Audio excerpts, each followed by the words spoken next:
Ito yung 10 senyales. Makinig kayo, ha? Baka nangyayari sa katawan nyo, hindi nyo pinapansin.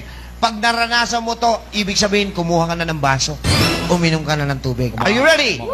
10 signs. Number 1. Feeling fatigue.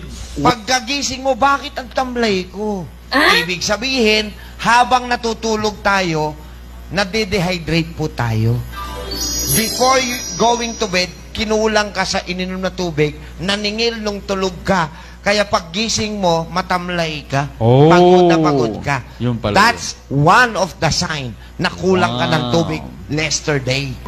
So, kailangan bawi ka ngayon. Kasi hindi na natin may babalik yung kahapon eh. So, pagbangon mo, uminom ka kagad ng 2 basong maligamgam na tubig. Number 2.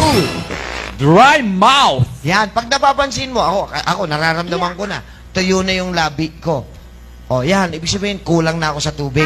Okay, next, number 3. Leg cramps. Pagka po pinupulikat tayo, sign po yun na kulang. Oo, tama. Kasi na-dehydrate ka, lumapot yung dugo. Walang dumadaloy na magandang flow. Yes, walang proper blood circulation. Number Yes. 4. Dry skin.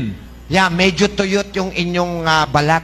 Mapapansin nyo yun pagka po kinamot mo may kulay puti. Yan, dry skin. Dry skin. Next, number 5. Color of urine. Yan, pagka po iba na ang kulay ng inyong ihi. Ano dapat? Ang dapat na kulay, ito yung 10 senyales. Makinig kayo, ha? Baka nangyayari sa katawan nyo, hindi nyo pinapansin.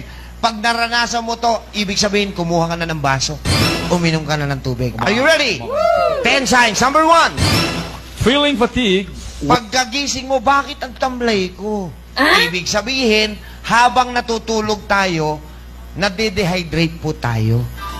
Before going to bed, kinulang ka sa ininom na tubig, naningil nung tulog ka.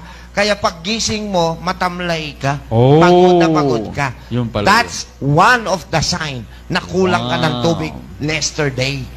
So, kailangan bawi ka ngayon. Kasi hindi na natin may babalik yung kahapon eh. So, pagbangon mo, uminom ka kagad ng 2 basong maligamgam na tubig. Number 2. Dry mouth. Yan, pag napapansin mo, ako nararamdaman ko na, tuyo na yung labi ko. O, yan, ibig sabihin, kulang na ako sa tubig. Okay, next, number 3. Leg cramps. Pagka po pinupulikat tayo, sign po yun na kulang. Oo, tama. Kasi na-dehydrate ka, lumapot yung dugo. Walang dumadaloy na magandang flow. Yes, walang proper blood circulation. Number Yes. 4. Dry skin. Yeah, medyo tuyot yung inyong balat. Mapapansin nyo yun pagka po kinamot mo may kulay puti. Yan, dry skin. Dry skin. Next, number 5. Color of urine. Yan, pagka po iba na ang kulay ng inyong ihi. Ano dapat? Ang dapat na kulay,